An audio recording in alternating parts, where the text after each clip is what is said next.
Welcome to the What Bitcoin Did podcast. Hi there. Happy Friday. How are you all? Welcome to the What Bitcoin Did podcast. I'm your host, Peter McCormack, and today I have an interview with JW Weatherman. But first, I have a message from my show sponsors. If you are interested in a crypto-backed loan, well, BlockFi is the leading crypto to USD lender, servicing customers worldwide, including 47 states, and their interest rates start as low as 4.5%. Also, BlockFi accepts Bitcoin, Ether, or Litecoin as collateral. Customers can be funded in USD or GUSD, which is Gemini's dollar-backed stablecoin, and you can go from application to funding in as little as 30 minutes. If you sign up at blockfi.com/whatbitcoindid, you can get $25 in free crypto added to customer collateral loans for under $10,000, or $50 in free crypto added to customer collateral loans over $10,000, and applying takes less than 2 minutes. Also, have you checked out Paxful yet? Just give yourself a minute, head over to their website and find out why they are a proper Bitcoin company, offering the most comprehensive options available for buying Bitcoin. Yes, they accept bank transfers. They accept debit and credit cards. They accept PayPal. They also accept Western Union. We're talking about over 300 different payment options for buying Bitcoin, all listed on their website, so make sure you go and check it out. Also, they are a true peer-to-peer Bitcoin marketplace. They have a full-service escrow system, and they offer 24/7 customer support. These guys are awesome. Go and check them out at paxful.com, which is PAXFUL.com. So, on to my interview with JW Weatherman. So, where do I start with this one? Well, I first became aware of him when I was preparing for my Grin interview. I was watching YouTube videos about Mimblewimble and Grin, and then came across this video of a dude dressed as Chewbacca with sunglasses on, explaining why Grin is a scam. I moved forward a couple of months and I'm thinking about how I can do a show about Bitcoin education, and then I come across a course JW has got, which is 10 Hours of Bitcoin, where he has gathered a number of resources to prime people into truly understanding how Bitcoin and money works. So I hopped onto a call with him, which I don't normally do. We always go straight into the interview, but I wanted to discuss it with him just to get a bit of an idea about the course and the background. And then the conversation developed and we talked about how pretty much everything is like a scam or a dodgy project in his eyes. We talked about Litecoin, Monero, Ethereum, etc. So while this interview leads onto the course, JW does spend quite a bit of time during the interview explaining his problems with a number of these projects. And now listen, I accept that JW isn't going to be for everyone. I'm not sure I fully buy into everything he's saying is a scam, but he does make some good points throughout the interview that are worth listening to. I don't buy the whole Monero is a scam thing. I like Monero, I like Ricardo, but I do agree there maybe are questions around Litecoin and Ethereum. And also, with regards to the course, I have skimmed through it, and it does appear to be a pretty solid intro to Bitcoin, so make sure you do check that out as well. So yeah, this one's pretty full on. Do feel free to reach out to me if you've got any questions. I expect I'll get a bit of a reaction to this one. Maybe some people will come back and say they don't agree with him, which is totally fine. But yeah, feel free to reach out to me. My email address is hello@whatbitcoindid.com. And if you want to support the show, there's a section on my website that explains everything you can do. If you head over to www.whatbitcoindid.com, you click on the support section, you can find out more there. And I do want to say a thank you to my Patreon top tier sponsors. Firstly, make sure you check out vidyen.com, WordPress plugins for advertising, and Monero mining reward sites. That is vidyen.com. And also make sure you go and check out honeyminer.com, who make mining and earning money simple for anyone with a computer. Okay, so on to the interview.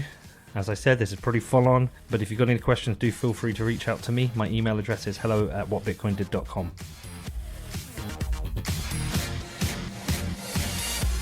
Hey, JW, how you doing, man? Good, man. I've been looking forward to this. Yeah, it's nice to finally speak to you. So you're probably one of the most hardcore Bitcoiners there is. I almost feel embarrassed that I'm not Bitcoin enough for you, because I watched some of your videos. And yeah, you don't accept any prisoners. So what's the deal there? Why are you so hardcore Bitcoin? I think I don't even know that I would say, I know everybody says this, right? Like, I'm not sure I'm hardcore Bitcoiner. I think I'm just technically competent, and that comes off as really, really arrogant. But a lot of people have been like, hey, you've only been here for a year. You shouldn't have such strong opinions. But I've been doing this stuff for 2 decades. Like, this is part of software security. It's part of cryptography.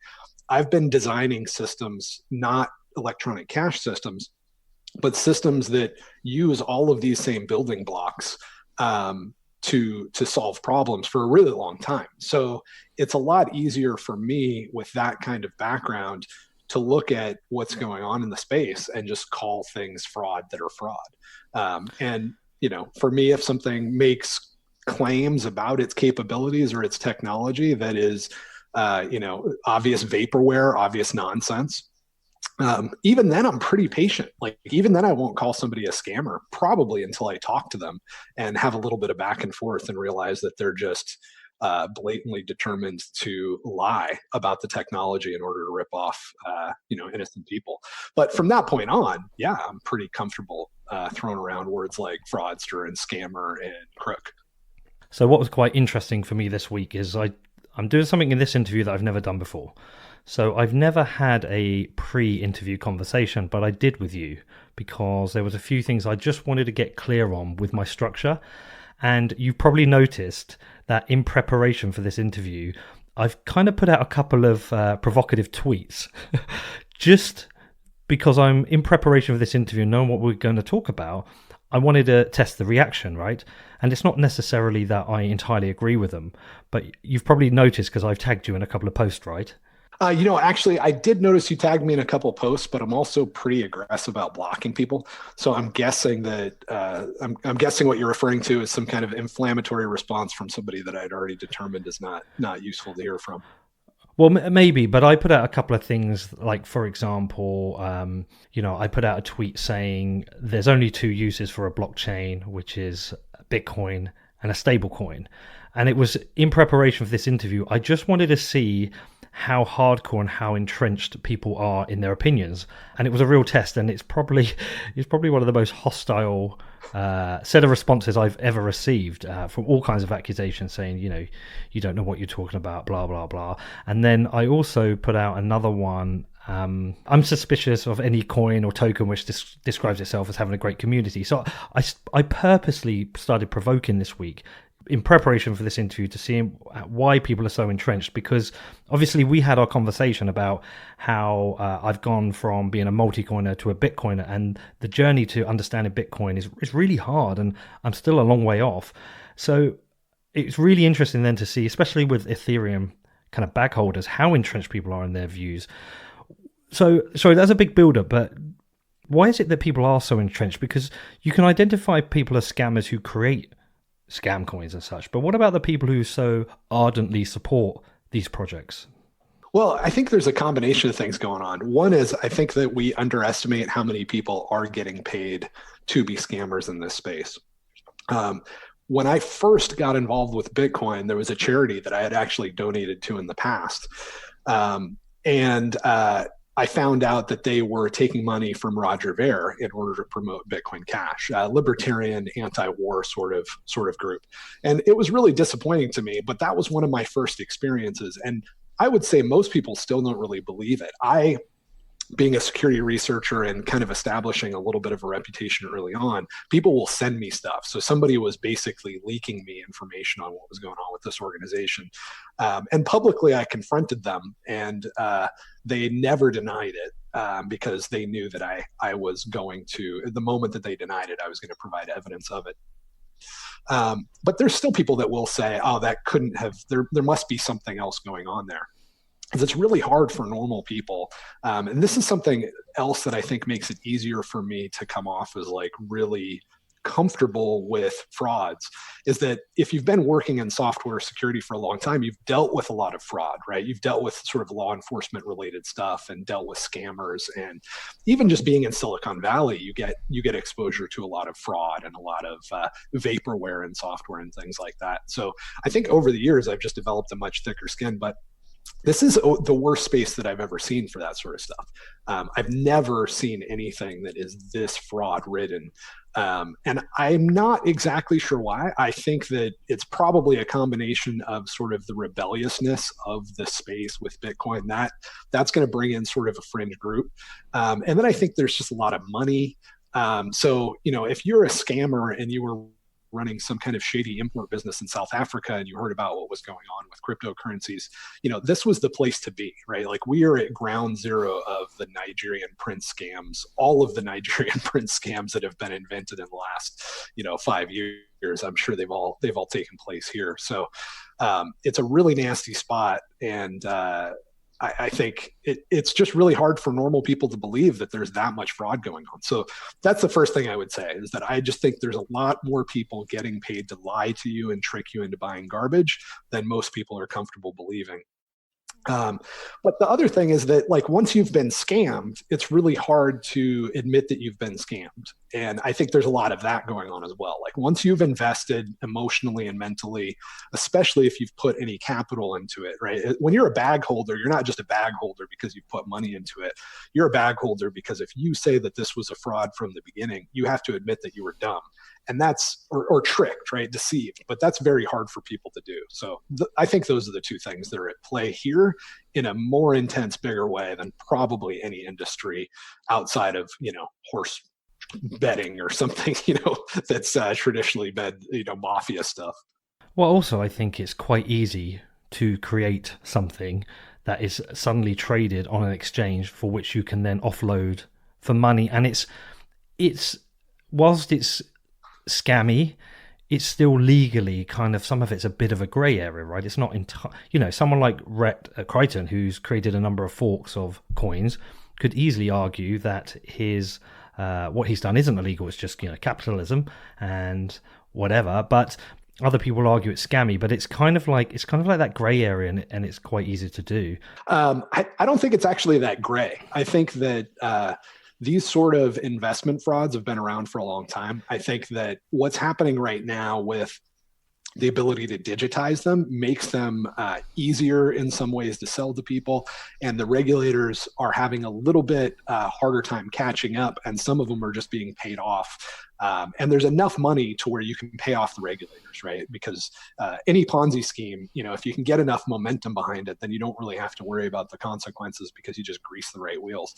I think that a lot of these have passed that threshold, and it tends to snowball. But I don't think it's, as somebody, again, that's technically competent, I can tell you for a fact that the people that are telling you that Ripple is a cryptocurrency and is using cryptography in interesting ways, or that Ethereum provides secure smart contracts that are worth using, I can tell you definitively that they're just flat out lying. And that's a technological sort of thing, right? That requires technical competence, just to say these are, very obviously false statements.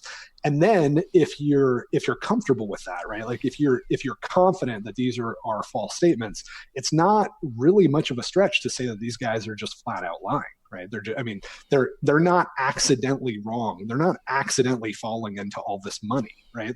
That's not reasonable. They're making false statements that put a lot of money in their pocket. They're probably scamming you. And you know what the other thing is? Strangely enough, I've brought this up a few times recently. Nobody, or hardly anyone, will change their mind and be honest and go, do you know what? I got that wrong. Yeah, my opinion on that is, it was completely wrong. Or, one that's come up recently a few times is, for example, Charlie Lee. I mean, I think it's becoming more and more obvious that, it's a little to no purpose for Litecoin. And, he's had a chance to explain it, but I think it's almost impossible for him to actually turn around and agree that it's a waste of time. So now he's doubling down on adding privacy and saying it'll be a privacy coin. Almost like he's trying to beat Bitcoin to the gun for having on-chain privacy. Yeah, I think that that's true, but I think it's true for a couple reasons. One is he was a scammer from day one. Now, nobody's really comfortable with me saying this. They're a lot more comfortable now than they were a year ago. When I first said that Charlie Lee was a scammer a year ago, all the Bitcoin people were upset. It wasn't just the scam coiners. It was all of the people that, were the quote Bitcoin maximalists were like, no, you don't understand. Charlie's a good guy. And then I went through the same thing with Fluffy Pony, 6 months later, when people were like, all right, Litecoin seems to be a scam, but Monero's solid. And we're still kind of waiting for that wave to end. But he's a scammer. When he said that Litecoin was going to be silver to Bitcoin's gold, he was not that stupid. The guy worked for Coinbase. He understands what's going on here. He knew that what he did was nonsense. He knew that ASIC resistance was impossible, right? He knew that it was not possible to come up with an algorithm that would not be solved faster with specialized hardware. That's like a law of the universe, right? And this guy he didn't just graduate from college last month. He's been in the industry. So he knew that ASIC resistance was a lie. He knew that it was a lie that we needed a silver to Bitcoin's gold. That's just a catchphrase that has like no economic or technical content. It makes absolutely no sense. He knew that. He also knew that by decreasing the block times and jiggering with stuff, he wasn't actually increasing the speed of Litecoin, right? He knew that he was pretending that Litecoin was faster. But in reality, if you want the same amount of security for me to send you money and for you to know that you have that money, he knew that you had to wait far longer on Litecoin than you ever had to wait on Bitcoin. He knew all of that from day one.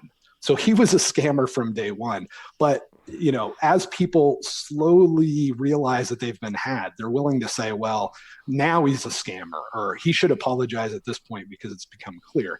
But for people that are, you know, technically knowledgeable about this stuff, he had discussions with people before he launched Litecoin, and they explained to him why all of his design decisions were stupid and scammy, and he went ahead with it anyway. But to play devil's advocate, and even though we're talking about a form of money, you could also maybe say that Litecoin is a product, and out there, every day companies are starting and creating and releasing products that are inferior in some ways to other products, and they will just use marketing to sell it. You know, silver to Bitcoin gold is just marketing. So can we not play devil's advocate there? So the problem is when you lie, when you use something that's not true to deceive people into buying your product. If he had launched Litecoin and said, look, I don't want to trick you into thinking that digital assets are like physical assets, right? We kind of have this marketing phrase that's we're the little brother to Bitcoin, or we're silver to its gold. But at the end of the day, digital money is a winner take all game. And Litecoin is eventually going to go to zero because there's nothing about Litecoin that is really better than Bitcoin. It's not faster. It's not cheaper. It's not more secure. We don't even have any design ideas, right? We just took Bitcoin and tweaked a couple parameters, right? We really haven't done anything, but it's different, right? So if you want to play with it, if you want to get involved with it, you know, we've got a great community, right? Whatever. He could probably market that. He's a heck of a nice guy. He probably could have got a lot of people interested in it. He could have even said stuff like, we're just going to screw around on Litecoin more. Right? Like there's no reason that Litecoin should exist in the future, because if we do anything good, this is all open source and Bitcoin's going to copy it, right? Even though we don't have any talent, right? We don't have any talent compared to all the talent working on Bitcoin. We might get lucky and we might actually do something smart. And if we do, that's going to get copied by Bitcoin. So we're still going to go to zero eventually. But in the meantime, we're going to have some fun, right? I wouldn't have any problem with the guy because he hasn't deceived anybody. But instead, he took some economic fallacies about the way silver and gold worked. He took some misunderstandings about the concept of ASIC resistance. He took some flat out technical lies, technical on the economic side, technical on the technical side, right? On the technology side. And he deceived people and he tricked them into being confused about the nature of the world so that they would buy his garbage. That's not just marketing. That is the definition of fraud. Okay. Well, listen, look, there's going to be a whole bunch to unpack here because I've got a bunch of questions for you. But before we kind of dive into that, and I know you protect your identity and your OPSEC pretty closely, but how much of your background or how much of your experience can you explain so at least the audience understands why you have credibility in discussing this? Yeah, I mean, ultimately, the reason that I have credibility is that if you have any question about something that I've said, I have a lot of references for it. So one of the best places to go is to look at the Bitcoin threat model. That's where I take Bitcoin and I go through it systematically and I say, these are all the ways that I have conceived of trying to break this thing.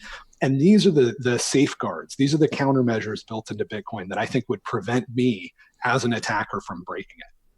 So if you take that and you just apply that to Litecoin and anything else, you don't have to believe me based on credibility, right? If you think that ASIC resistance is possible, you shouldn't believe me when I tell you it's not possible. But you should think about it and hear what I have to say and come to your own conclusion, right?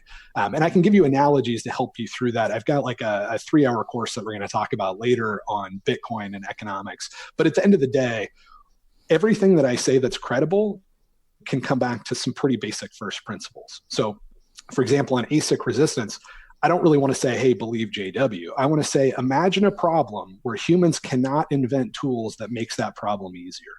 Because that's what you're talking about when you're talking about ASIC resistance. You're talking about inventing a problem where no matter what people do, they're not going to be able to invent hardware or optimizations that make it faster to solve that problem.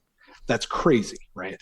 And all you really have to do is give it that level of thought, and then you realize that people that were selling that knew that it was a lie in the beginning. But that disclaimer aside, what I can say about my background, and the reason that I do work under a pseudonym is it's somewhat just a habit. People in software security very rarely do all of their work under their government name. And the reason for that is that if you discover a security flaw, or if you discover a fraud, it can be very dangerous. And so we learned early on that it's a really good idea to sort of take on the cypherpunk ethos, use a pen name for a lot of stuff, and then have your corporate gig name for your consulting gigs. So that's something that goes back a really long way, and it's not just for Bitcoin people or just for weird JW. Pretty much anybody that that's been working in software security for a couple decades is going to say, yeah, I've used several pen names for my work. So about 20 years ago, I started working in cryptography, working with software security, doing stuff like attack and pen tests, doing security design work. And I've done that for a lot of different companies over the last 20 years. About 10 years ago, I transitioned from just doing that to doing a lot of consulting work. So I jumped around to a lot of different companies and had a pretty large consulting firm, one of the more respected consulting firms in the industry. And then I started doing full product software startups. So done a couple software startups on my own since then. And currently I'm experimenting with sort of a new way of doing a software startup for a project called mathbot.com. Anybody that's at all interested in learning math or programming should check it out. It's great for kids and adults to sort of make the transition. But that's a product that I conceived from the beginning. I designed the programming language, I designed the user interface, and I completely self-funded it. So that's probably the best credibility that I have any idea what's going on here. Okay, so that covers the software side, but don't you have a background in like Austrian economics or economics in different ways? Yeah, that gets a little bit dicey, but I have taught Austrian economics at the university level. That gets a little harder. If I go into too much detail there, then I definitely end up doxing myself. Okay, so, right. Where do I start with this? Because there's so much I want to unwrap. So last week, as you know, I was in San Francisco, and one of the things that was quite interesting is that I kind of got this feel from meeting people and talking to people that there is a kind of like anything goes mentality with venture capital, venture funding. And there seems to be quite a lot of interest within the Valley with Ethereum, something I'm really struggling with now, actually. And there also seems to be this kind of cloak. I don't know if it's like a cloak of, no, it's not a cloak of secrecy. There's kind of this unwritten law that you cannot criticize A16Z. What is going on? Like, for me, it feels like Bitcoin is a problem for venture capital. And I've put this out there, and other people have said, well, yeah, but they're going to have invested in Bitcoin, all the venture capitalists. And I'm like, sure, but I see that as a hedge. I see that they can't get the returns they want from Bitcoin. So therefore, Bitcoin is a hedge, but they're actually pumping any particular project or idea that they think they can hit a mass return on. Like, is Bitcoin a problem for venture capital? Yeah, I think it is. I think there's a few things going on there, though. One is that Andreessen Horowitz, they just have a lot of, there's two things. One is that some of the people involved in that in the early days really did make a big impact on the internet. And you see that with a lot of the venture capital funds. There's one or two guys that are sort of the gray hair guys that really have a great reputation. And they deserve respect because they made a big impact on the world that we have now. You know, guys involved with Netscape, or guys involved with, early versions of Yahoo, or, guys involved with early versions of Google. It's pretty hard to just dismiss those guys because they are titans of the industry, and they've proven that they're very competent. The other thing, though, that's going on that these guys take a huge amount of advantage of is that they can claim that they were early investors in things like Facebook, or they were early investors in Uber, or all these other companies. And that gives this really massive air of like, oh, you're a visionary, right? You're some kind of wizard because you saw that these companies were going to be successful. Like you must be brilliant if you invested in Airbnb, because it looked like such a bad idea, but you did it early on, and now you've made $1 billion off of it. And that's really deceptive, because what's really happening with venture capital is that they're just trying to get in as many deals as possible. And the guy that I point people to as much as possible is Paul Graham, who is another one of these, titans of industry guys, just amazing guy. But he also created Y Combinator, which is that early stage investing, incubator startup funding mechanism. And the reason that he did that is he said, look, I've looked at a bunch of deals that I've done, and I'm considered one of the best, investors in the Valley. And my track record is not much better than random chance. So he realized that a lot of what was going on here is basically arbitrage, right? The guy down at the gas station that has 20 years experience managing a gas station, he's not allowed to invest in a gas station. He can have all the expertise in the world. He could walk into a gas station and say, this merchandising counter is set up great. The staff is paid what they should be paid. All the margins are set up. I want to invest in this business because I can tell that it's going to help me build my nest egg. The answer to that guy is no, you cannot, because you are not an accredited investor unless you have, $2 million between you and your spouse or whatever it is at this point in the United States. You're not allowed to do that. But what you can do is you can put money into a 401k, and we're going to encourage you to do that very much. And that's going to go through 5 layers of intermediaries before it ends up in the hands of a Silicon Valley, VC firm. And then they're going to, not much better than random chance, invest that in pretty much every startup that looks credible. And because they have a lot of barriers to entry on that competition, because anybody can't invest in the next Airbnb. It's only got to be these small group of guys that are running VC firms. They get to look like geniuses, even though they invest in stuff. They'll say that their success rate, if it's 1 out of 20, is really, really good. And I think there's a lot of people that could do better than that if given the opportunity. But there's a lot of reasons that's not possible. And Bitcoin is specifically designed to break down regulatory barriers, right?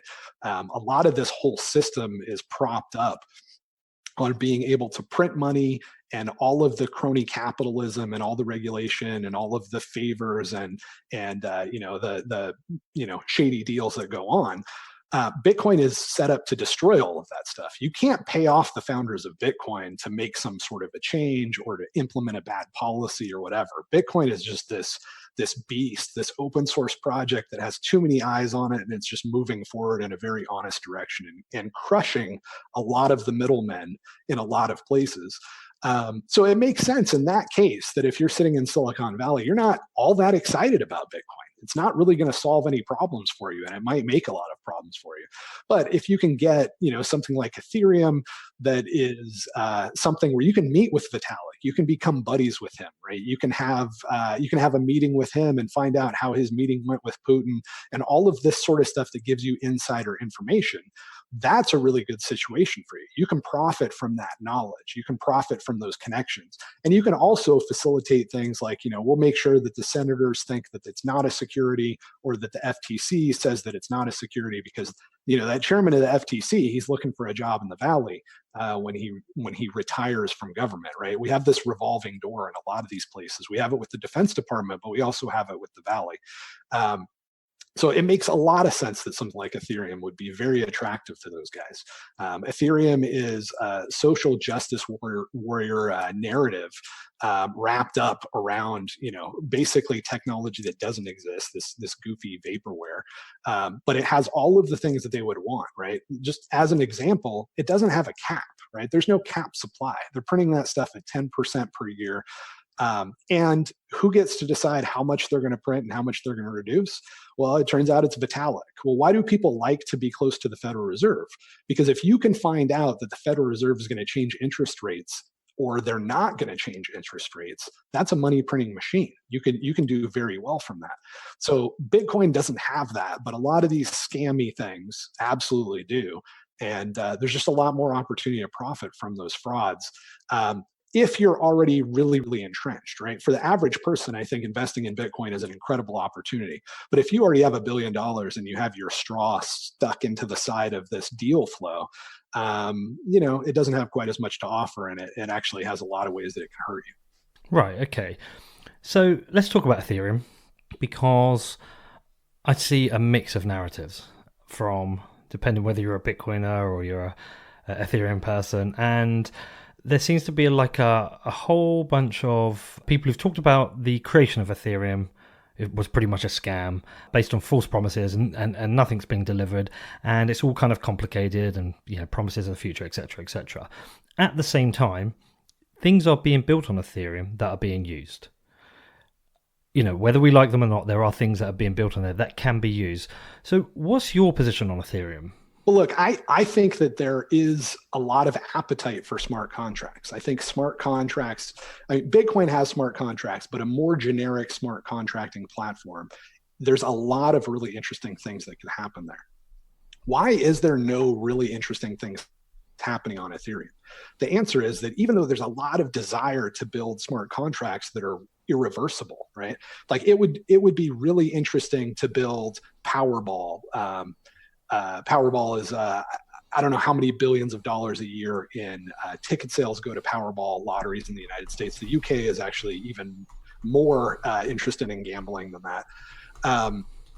So there's a lot of money that goes into these lotteries. Somebody could, in theory, build a very simple smart contract that does exactly what Powerball is all about. And the profit margins on something like Powerball are really, really insane. I think for every dollar that you spend on tickets, something like 95% gets held back and only 5% gets paid out. Like you could create a competitor of Powerball that pays out, I don't know, 20 times, like 20x, right? So if everybody's excited about the new Powerball, it's, finally crossed $700 billion or $700 million or whatever.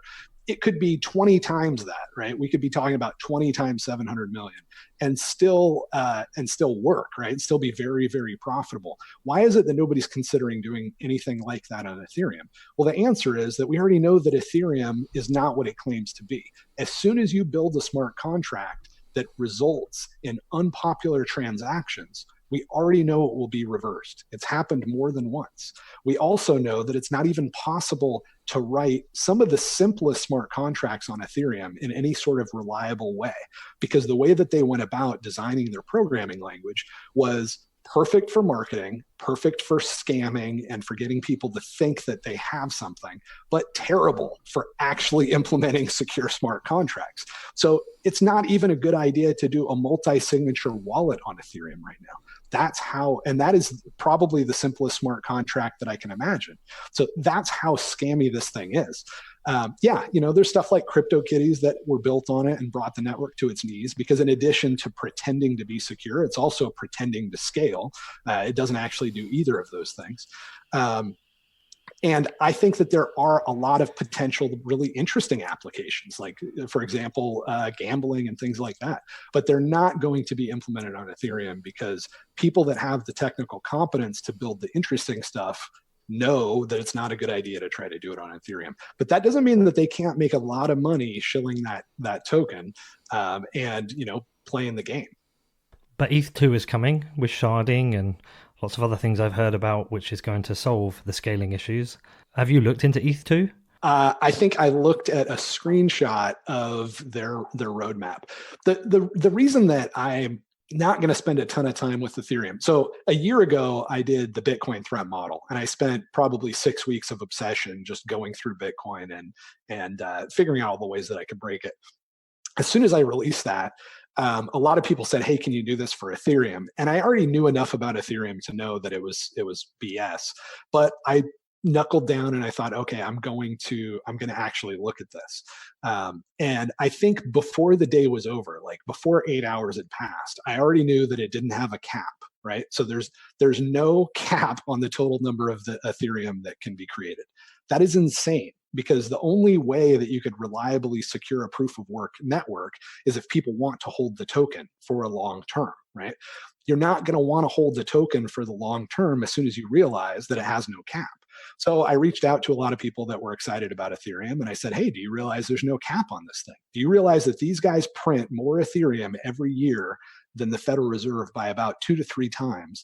And there's no schedule, right? There's no code enforced schedule of decreasing the speed at which they produce new Ethereum. People that are fans of Ethereum thought that I was crazy. So that told me the only reason people are holding these things is that out of ignorance, and ignorance won't last.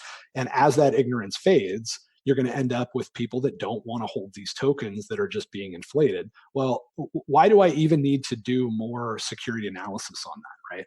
It won't work. And then I just went down the list of like, well, what are all the big scammy things? ASIC resistance. Oh, yep, they were doing that thing. They're still pretending that they have enough proof of work to actually secure the chain. You know why people aren't 51% attacking Ethereum? Because it's all security theater. Because as soon as a bunch of black hats or a bunch of people that are invested in Bitcoin or people that just don't like Ethereum spend enough money to actually 51% attack it or prevent it from confirming any transactions, we already know what's going to happen. Vitalik's just going to send out an email and tell everybody to change the algorithm. So it's not, because it's security theater, you can't even attack it in the way that you can attack something that was actually depending on proof of work for security. And, you know, of course, they're saying that they're going to move to proof of stake, which is another scam. So it's just the smart thing that the Ethereum guys do is they do so many things that are blatantly stupid that anybody that's technically competent doesn't even really want to spend the time on it, because within a couple hours, they're just like, oh, this is so dumb. But it works really well as far as, you know, a Ponzi scheme, right? But it's temporary, and they know it's temporary. I honestly think at this point, the only reason Ethereum exists, the only reason that the 2.0 stuff exists, is that Vitalik and all the guys that ran this scheme, they don't want to go to jail. You know, it's not like they've been given a get out of free card. At a certain point, this Ponzi is going to blow up. The best thing that you can do if you've already got your money out of a Ponzi is do your best to make it die very slowly. Because if a Ponzi scheme dies over 10 years, nobody gets in trouble. There's not enough outrage. There's not enough proof that it was a fraud and a scam. So I think that's really all that's going on. Like, this thing is dying, but if you have your money, it's a good insurance policy to go ahead and throw a little bit more at trying to make it die more slowly to keep your butt out of jail. Next up, I talk to JW more about scams, but also we talk about his course, 10 Hours of Bitcoin. But before that, I have a message from my show sponsor, BlockFi. So if you're a regular listener, you've heard about them a lot. But have you actually checked them out? Have you even listened to my interview with Zach Prince, their CEO? It's a pretty cool interview. It's episode 51. We talk about the future of banking and crypto, but you should definitely check them out. You should definitely check out their newsletter, sign up. You should follow them on Twitter and keep an eye on everything they're doing, because there's so much happening with them this year. I've been talking to them quite regularly. We've got some announcements coming up with them, which is going to be pretty cool. And they've also extended their sponsorship of the podcast to do this. So much has happened for BlockFi recently. As I mentioned, you should definitely check out the interview with Zach Prince, but they also raised an additional $4 million in funding, which they're going to be using to expand their team and launch exciting new products, including a crypto savers account which earns interest and crypto-backed credit cards. They also added support for Litecoin as collateral and stablecoins as a funding option, and so much other stuff is coming. So make sure you do check them out. And if you are interested in a crypto-backed loan, well, BlockFi is the leading crypto to USD lender servicing customers worldwide, including 47 states, and their interest rates start as low as 4.5%. If you sign up at blockfi.com/whatbitcoindid, you can get $25 in free crypto added to customer collateral loans under $10,000, or $50 in free crypto added to customer collateral loans over $10,000.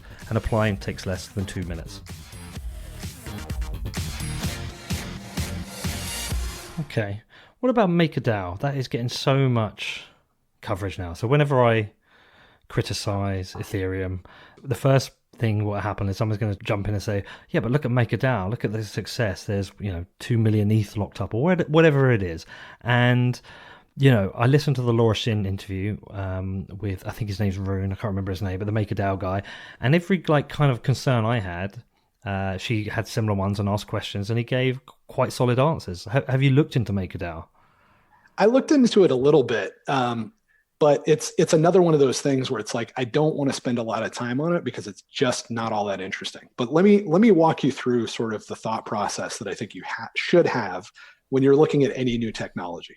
the first thing that you got to ask yourself is, what problem is this solving? Before you know anything about, the wrench is made out of this kind of steel and it's, 3.5 foot long and it's got a curve on the end of it or whatever, you got to know that the job here is we want to turn this nut, right? This nut is roughly this big and we just want to turn the thing. Until you have your head roughly around the problem, it doesn't make a lot of sense to try to understand the solution. So what is the problem that MakerDAO is trying to solve? From what I can tell, it's trying to solve the problem of stable prices, right? So you have something like Bitcoin, it's going to be very volatile because people are learning about how it works. They're getting excited. Maybe they're getting overexcited. They're bidding up the price quite a bit. Then they're getting disillusioned because it didn't happen fast enough, or they're getting confused because people like the Ethereum guys are convincing them that it doesn't have smart contracts and they're pretending that they do, whatever. So it's going to be very volatile as people learn about how useful it is. If you could solve that problem, it would obviously make for a better currency.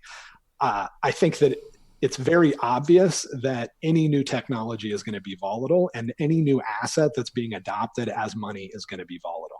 I think it's insane to think that you could solve that problem before it's fully adopted, right? Because that's what prices are. They're a representation of how much confidence people have in a new technology, right? Normally that's shares in a startup, and those are very volatile too, by the way, until you get to the point where you have a ton of customers and you've dominated the marketplace.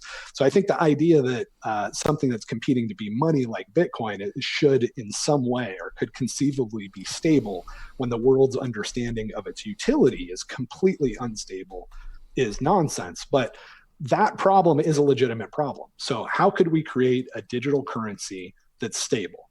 The first thing you have to do is realize that stable is relative. So when we say stable, we're probably mean tied to something like the US dollar, because the US dollar varies quite a bit. You see that if you're working in British pounds or, Canadian dollars, you're going to see the exchange rate fluctuates. So nothing in the universe is really stable, but at least, maybe we can create a digital token that's tied to a dollar, right? That has the same value as a dollar. The obvious solution to that is just to have dollars in a bank account and have somebody issue digital tokens and have them credibly promise that if you present the digital token, they'll give you the dollars. And we have that all over the place, Gemini dollars and all kinds of stuff. 2018, there was a lot of very credible stable coins that came to compete with Tether, which surprisingly has been pretty credible, for something that that I can't believe hasn't been tempting enough for the founders just to run off with the money. It appears that they haven't run off with the money. So we do have examples of this problem being solved, and even solved in ways that are very credible, right? Like if I have $100 in a US bank account, I think that that's probably no more secure, maybe even arguably less secure than if I have $100 worth of Gemini tokens, because I can move those tokens around. You can't seize them. You could blacklist them if you knew who they were. And, there's some other things there, but arguably it's better than just having it in the bank account. So we've got some very credible ways that this problem is being solved. So now let's look at what Ethereum, MakerDAO has proposed.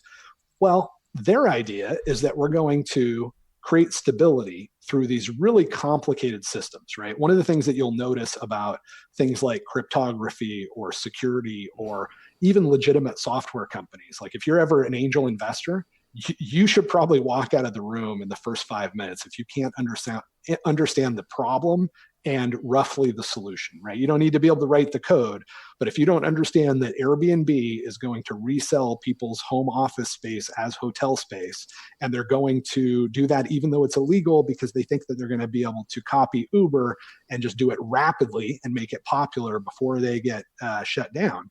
Like, you should understand that within 5 minutes of any sort of software startup.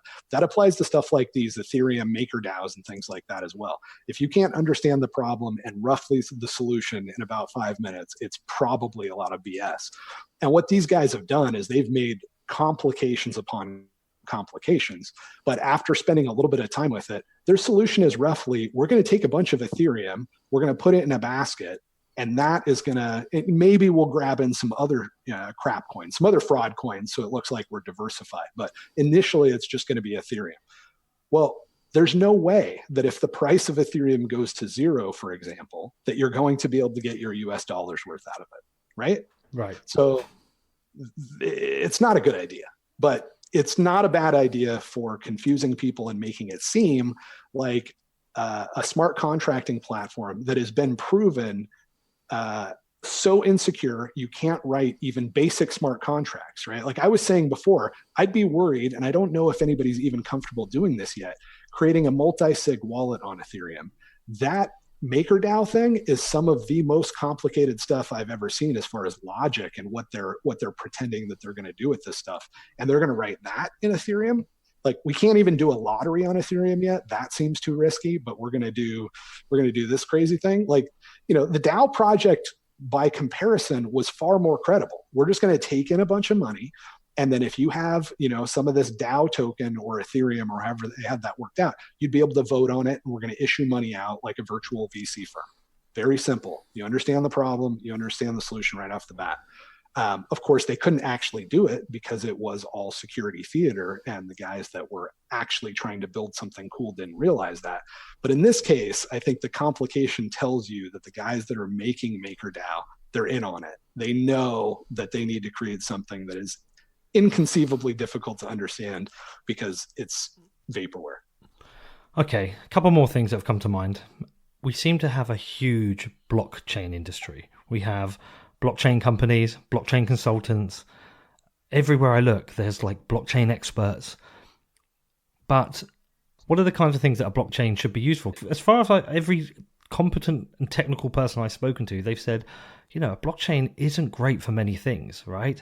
And like when I spoke to Peter Todd, his famous saying is like a blockchain is a chain of blocks. What do you make of all this kind of blockchain industry? Yeah, I think Peter Todd's take on that's interesting. Like he'll say that Git is a blockchain because it's a chain of digital signatures that include, the last chunk of data, so that you have this chain of all of. He makes a valid point. You could call that a blockchain, but I think the problem with taking that approach is it just causes more confusion, right? By that definition, we've had blockchains far before Bitcoin, right? I would prefer to say a blockchain is something that uses proof of work in order to secure a set of transactions. And there could be, it's conceivable that there's more applications than just money that could be solved by that. But probably they would have to be built on top of money or use money. And the reason for that is that in order to secure those transactions, in order to ensure that they're in the proper order, you're destroying a lot of useful resources. You're using a lot of computing power, and you're destroying a lot of electricity. Like that's the security model here. And you have to do enough of that to where it's not worth it for the attacker to destroy that much real stuff in order to overwrite those transactions. So the value of those transactions have to be pretty significant. And it's obvious that global money fits that bill, right? We could probably take 10% of global energy resources and destroy it every day in order to create secure and sound money. And it would be the best thing that ever happened for the environment. And it would be a no-brainer as far as human flourishing goes. Because money is really that valuable. But if you're going to take that same sort of model and you're going to apply it to something that could be centralized, you've absolutely lost your mind, right? So for example, if Bitcoin didn't exist and somebody said, hey, we're going to do this proof of work thing to secure deeds to homes. We are going to destroy an incredible amount of electricity to prove that Bob gave his house to Tom. That would be insane. And it would be insane because you don't really want to spend that much money solving that problem. At the end of the day, you're going to go to a government office and they're going to send out the guys with the guns and they're going to kick off either Bob or Tom. So you're already, at least in the world that we're in right now, trusting a centralized third party to enforce the law. And they're more than happy to say, look, we're going to keep track of whether this belongs to Bob or Tom or not. And that's so much cheaper. I mean, amazingly enough, we've come up with a way to make government look cost effective and efficient. And that is trying to take something like blockchain technology and apply it to real estate. So there are possibly other applications, but there probably need to be leveraging Bitcoin, like Peter Todd's thing, open timestamps. Is that what it is? Yeah. It leverages all the work being done to secure money in order to say, hey, by the way, throw a hash of this thing in the blockchain as evidence that this set of things happened. That's really cool and interesting and could be worthwhile. the other possibility is that there are things that I wouldn't call blockchains. I would call something like a database, right? So a year ago, I would have said, look, there's two things. There's databases and then there's blockchains. And if you want to spend an incredible amount of money to secure some transactions, like becoming global money, maybe you can look at blockchain, which is Bitcoin, as a solution. Otherwise, you just want a database. And maybe you want digital signatures, maybe you want encryption, maybe you want to chain those digital signatures together. But all of that stuff is not new, right? We've had what Peter Todd would say is a blockchain and a database for like 30 years, right? I mean, you interviewed Whit Diffie, like he was working on this stuff a really long time ago, and there's nothing really new there. But there are some things now that are in between. So you have like Liquid, and Liquid is a side chain of Bitcoin, and it's basically custodial. It's basically 10 or 15 companies saying, yep, we agree that this is the order of the transactions. And so it's much more, in my mind, like a database than it is like Bitcoin. It's not using proof of work to secure these transactions at incredible cost. But it also allows you to move in and out of Bitcoin. So we are getting some interesting sort of gray areas between a database and something like Bitcoin. But all the other blockchain stuff is absolute garbage. It's just taking advantage of a buzzword and doing what Silicon Valley does best, confusing a lot of investors and taking a lot of their money. Yeah. Okay. And then the other thing I wanted to bring up was this umbrella term of Web3 that now seems to be used to kind of group a whole bunch of ideas around decentralized applications and blockchain technologies and their relation to cryptocurrencies. And the reason I'm starting to struggle with it is because,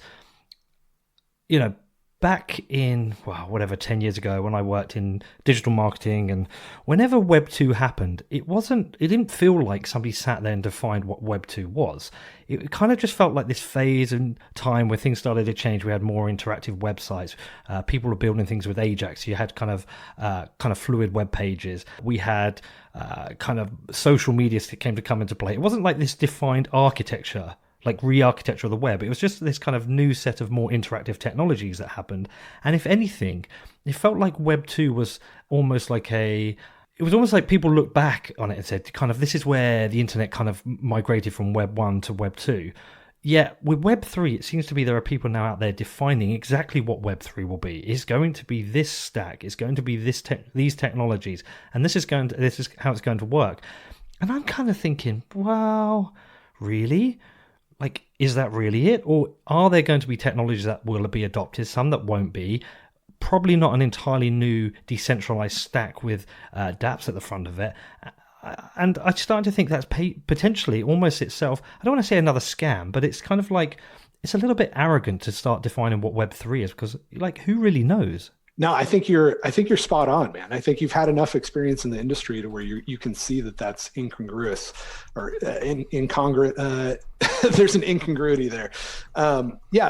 So with Web 2.0 or with the cloud, what you probably remember is that things were getting faster, right? You were just seeing different services. You saw stuff like Dropbox show up, and it was just like, wow, this is cool.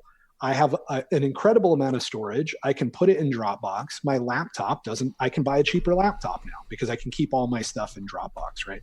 So you were seeing actual technologies that were coming out, actual better experiences. And then the marketing guys doing their jobs as they should, ran around and they tried to figure out ways to pitch it. They tried to figure out ways to say, well, we don't want to just say we're leasing out hardware in a data center, right? That sounds really, really boring. That's what the way IBM would have sold it.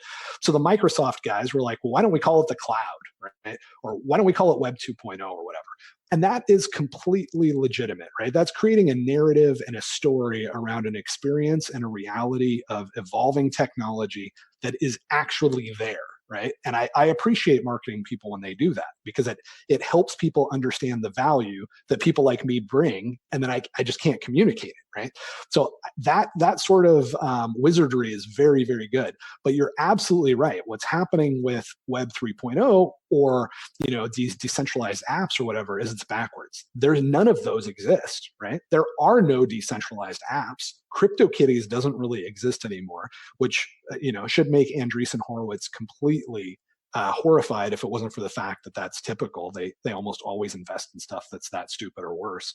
None of these things exist, but the narrative is there, right? So I think that what's happening is, in a lot of ways, you could say that the difference between a scam and real marketing is that the marketing is selling what's actually on the truck or what's legitimately coming on the truck in the next 6 months. And a scam is selling people, particularly investors.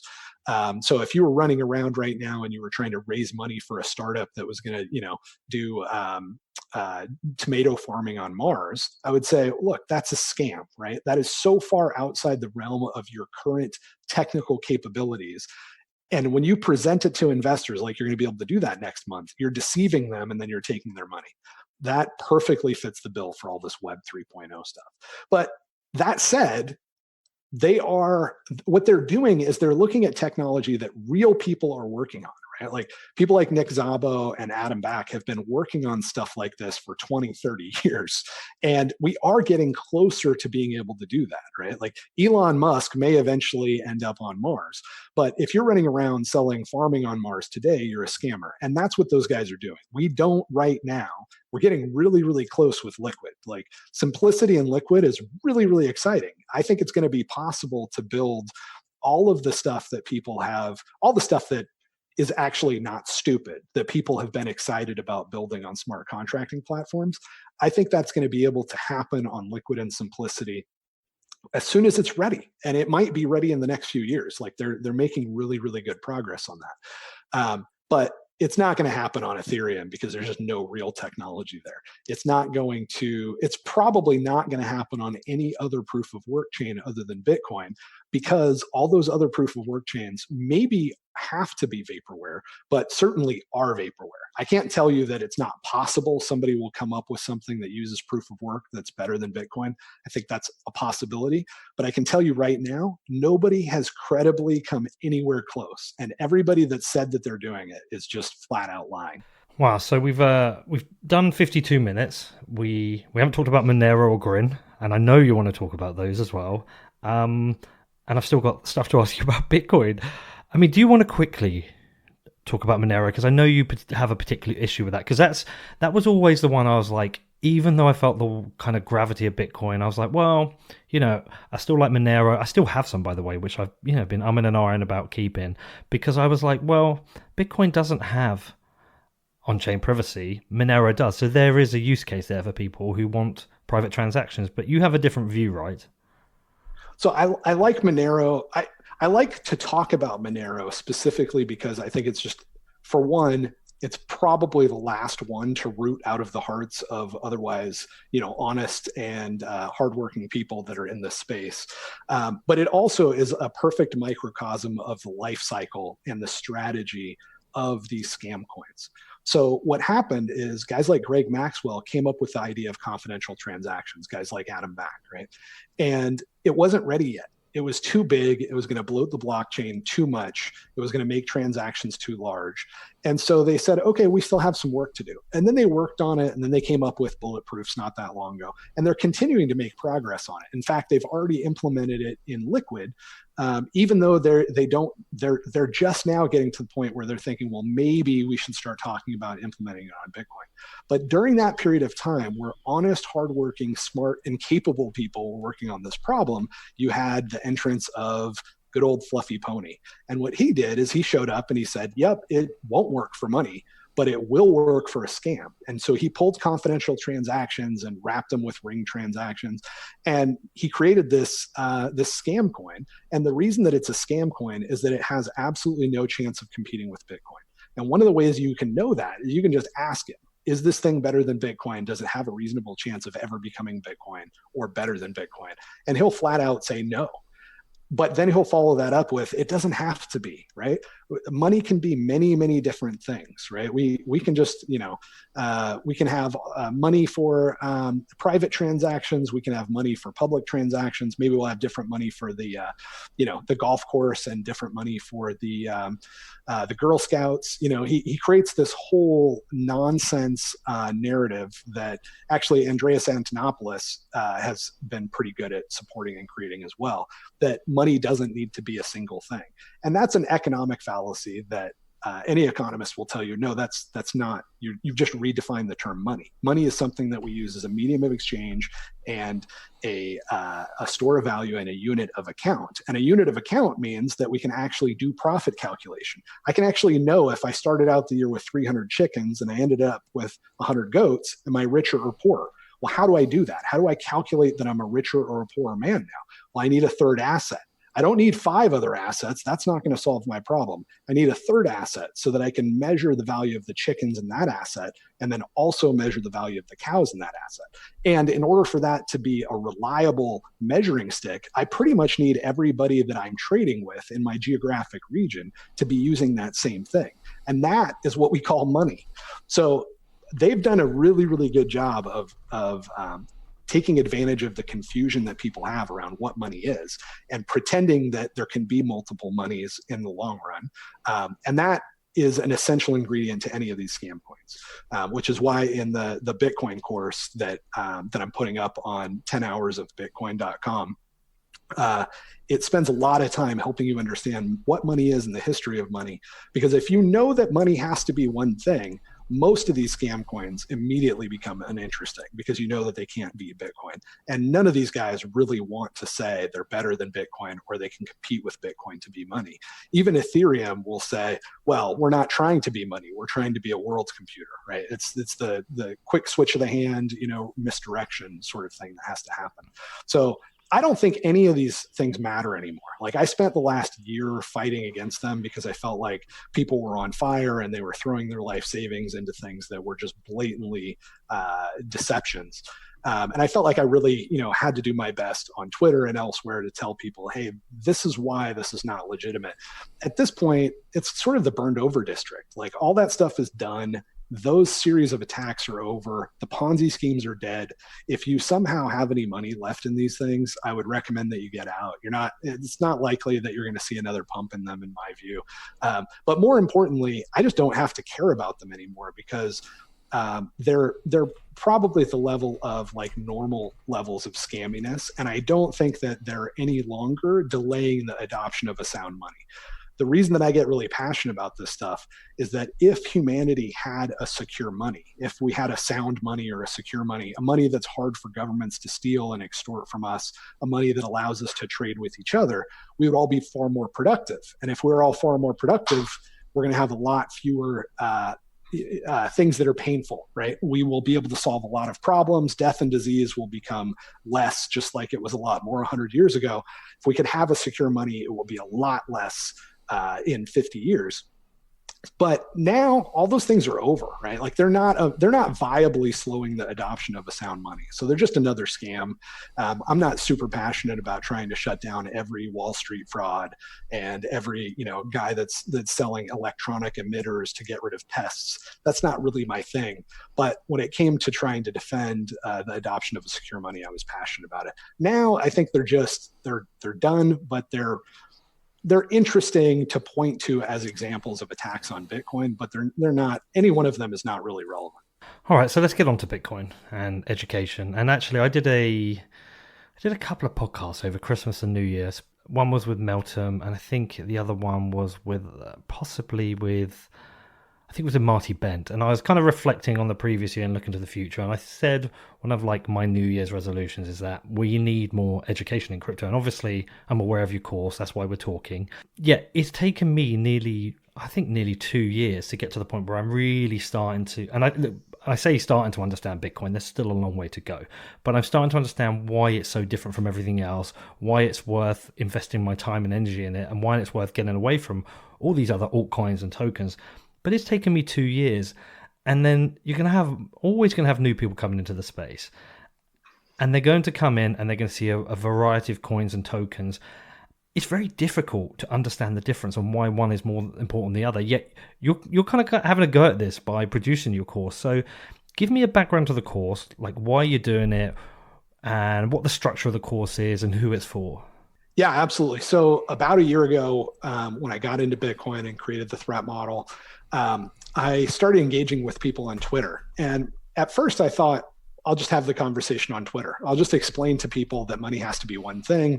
I'll explain that proof of work is incredibly wasteful, and it's probably not likely it will make sense to do it for anything other than money, right? I'll dispel the blockchain myth.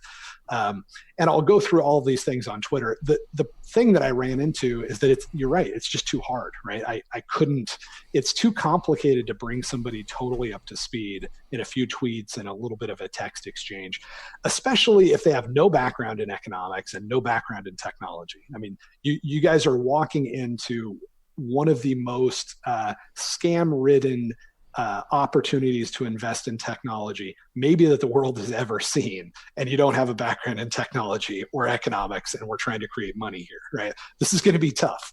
So I realized that Twitter wasn't the way to go. And I ended up creating a course that was a online course, but it was like 8 hours in person, right? So there would be a series of lectures and then a bunch of Q&A time in between. And that worked really, really well. We put about 50 people through it. We raised like $15,000 to throw at MathBot. Saifuddin Amus and Eric Lombroso came in for some Q&As. It was a really good time. And everybody that took the course walked out like a totally reformed scam corner, right? Like it wasn't just Bitcoin maximalist people walking in. In fact, we had a number of people that were libertarian sort of podcasters or something like that, but they weren't really even into Bitcoin yet. All of the 50 people walked out after, a one full day, basically, saying, okay, I get it. I understand what money is. I understand the problems that Bitcoin's trying to solve. And it's now very obvious that these other things are BS. But the problem with Bitcoin in particular is that it's so extreme, right? Like it's feast or famine. So it didn't really make sense to continue to do the course and bring in 2 or 3 people a week after things cooled down. Especially because if there is another bull run that's anything like the last one, being able to grab 2 or 3 people and put them through a all-day course is just not going to make sense. So the new incarnation of the course is basically 100% free. I was charging for this stuff, but it doesn't make sense to do that. There's not going to be the same one-on-one Q&A. It's not going to be quite as intimate. But hopefully it will be good enough to get people from zero to at least understanding the mission and the importance and some of the major design decisions behind Bitcoin so that they don't get ripped off.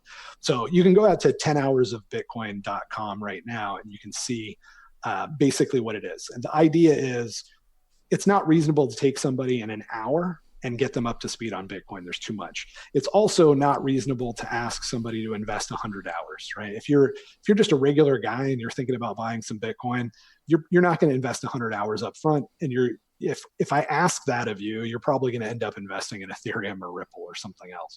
So the idea is if somebody's willing to invest 10 hours, which is a considerable amount of time, right? People don't have a ton of free time, but between podcasts and YouTube videos and a little bit of reading, if you'll invest 10 hours, I'm confident that this course will take you from zero to being inoculated to at least 98% of the frauds and scams that are out there. Wow. Okay. So that's pretty bold. I mean, I had to skim through it and there's some pretty heavy stuff in there for kind of new people coming into Bitcoin and crypto. If you were going to sell it to somebody though, in terms of Bitcoin, what are the key things that people need to understand and learn about Bitcoin, which makes it so different from everything else? Well, I mean, I think a lot of it really is economics, right? The mission of Bitcoin is to create a better money. And most people, even most people in Bitcoin, don't really know what it means when I say unit of account, right? Roger Ver is a classic example of somebody that took advantage of this fact that people had heard unit of account, store of value, medium of exchange. They didn't really know that that's like saying it has a beak, it has feathers, and it flies to describe a duck, right? we're not talking about three different animals. We're talking about three different attributes that help us understand what money is and how it works and why it's useful to humanity. So you really have to have a pretty good grasp of what's going on with money at a very basic level. So the course basically starts out by saying, okay, let's imagine a world of barter. Let's move on to understanding why money would be helpful. Money is a technology, right? It's a tool. So what kind of problems? First, let's understand the problem, right? It's a nut. It needs to be turned. Then we'll move on to the wrench, right? Then we'll move on to money. We'll talk about what money is, why it solves problems for, these two cavemen. And then we'll slowly build up to say, all right, what's the history of money? Well, we ended up using golds quite a bit for these reasons. It had these strengths, but then it had these weaknesses. And so we introduced silver, and that introduced a whole set of other problems. Eventually we end up with central banking, and that results in fiat money, which results in all of these problems. And I think if you have that history, right, if you understand, and that doesn't take that long, right? I can't do it right now, but I can do it in about an hour and a half, which I do on 10hoursofbitcoin.com. If you go through that process, you end up saying, okay, well, I understand the reasons that we needed to invent Bitcoin. I have no idea why we would need to invent Ethereum. This just doesn't make sense at all, right? Oh, wait a minute. Ripple is a coin, but what about proof of work, right? What about preventing the double spend problem? No answer, right? Just crickets. So it is possible, but it takes more than, a few tweets on Twitter. It's definitely going to take a good 10-hour investment. And I would say there's a lot of people that have been around crypto Twitter, that have been around Bitcoin for a while, that they still have little holes here and there that I think that this site will fill in really nicely. All right, man. Pretty intense stuff to get through. I'm definitely going to run through the course. I think it's really important I do. And I'm going to try and get through it before the show's out, because when I do my intro and outro, I want to have been through it myself. I think the onboarding stuff is great, and I think it's really valuable. I do think, though, people are still going to dip their hand in the cookie jar. I think even listen to that, I think it takes people a bit longer, but I think I commend you for doing it, man. I totally commend you. Okay, so listen, tell people how they can find the course, where they can find it, where they can find you, how to follow you. Yeah, just go out to 10hoursofbitcoin.com and just start going through the course. It's all laid out. It's really nice, user-friendly, mobile-friendly. It's a combination of podcasts and YouTube videos. We've got a couple of essays by Nick Szabo up there, but we also have the podcast version of them that are read. The Bitcoin threat model is up there, the human threat model. But you'll see really quickly, just go out there, hit the first listen button, and you'll see pretty quickly that you're sucked in and that this is very curated and high value, high quality content. And I think you'll get a lot of value out of it. Wicked, man. Well, listen, look, it's been great to get you on. We rattled through that. That's quite incredible. There's probably a lot more we could discuss. There's going to be some reactions, no doubt. But I look forward to seeing what people say. Yeah. Really, really fun time. I appreciate you having me on. All right, man. Take care.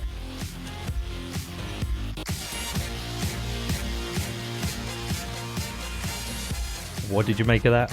JW is pretty full on, right? I won't be surprised if I get a bunch of people who don't agree with this, people who kind of send me feedback saying he's wrong about Monero or Litecoin or Ethereum, but he does raise some interesting things. He does make some good points, but what do you think? Do you think his criticisms are fair? Please reach out to me. I'd love to hear from you about this interview. More importantly, though, I do think his course is super useful. As I said, I've only skimmed through it, but there's definitely some stuff I'm going to go back and check out. I recommend you check it out. There's links to that in the show notes. And yeah, go and check out some of his YouTube videos. See what he looks like dressed as Chewbacca, explaining why something like Grin is a scam. It's kind of interesting. Okay, so listen, if you want to support the show, there's a load of things you can do. I talk about this every week, but it's with the support of the show that enables me to do this. So, firstly, make sure you check out the advertisers. Don't just skip the ads. Without advertisers, I wouldn't be able to do this. If you don't like advertising, then think about becoming a patron. If you head over to patreon.com/whatbitcoindid, you can subscribe to an ad-free version of the show for $5. I've got 76 patrons now, which is pretty awesome. And if you don't want to use Patreon, well, then you can subscribe to an ad-free version by paying in crypto. Just drop me an email. I'll send you the address and add you to the distribution list. You may also want to become a show sponsor. If you're interested in that, please reach out to me at hello@whatbitcoindid.com. January was a new record, over 120,000 downloads, already tracking to beat that in February. Growth is amazing, so feel free to reach out to me if you're interested in that. You can leave me a review on iTunes or click on the subscribe button. Both help with my ranking in iTunes. You can follow me on social media. I'm on Twitter, I'm on Medium, I'm on Instagram, I'm on YouTube. I'm at What Bitcoin Did on everything, but my personal Twitter is at Peter McCormack. You can check out my website, which is www.whatbitcoindid.com, and you can sign up to my newsletter. And finally, you can share this show out with your friends and family. Okay, I've got some amazing interviews coming up. Next week, I've got 2 absolute crackers. Firstly, I've got Bill Barheit from Arbra. He's coming on to talk about the recent announcement where you'll be able to trade stocks and ETFs using Bitcoin on their platform, which is super cool. And secondly, I've got an interview with Bitcoin core developer Matt Corello, looking at the tech of Bitcoin and Lightning Network, discussing things like fungibility. So that's really cool. Definitely want to check out both of those. Okay, so listen, have a great weekend. You know, if you want to reach out to me, you can. My email address is hello@whatbitcoindid.com, and I look forward to hearing from you.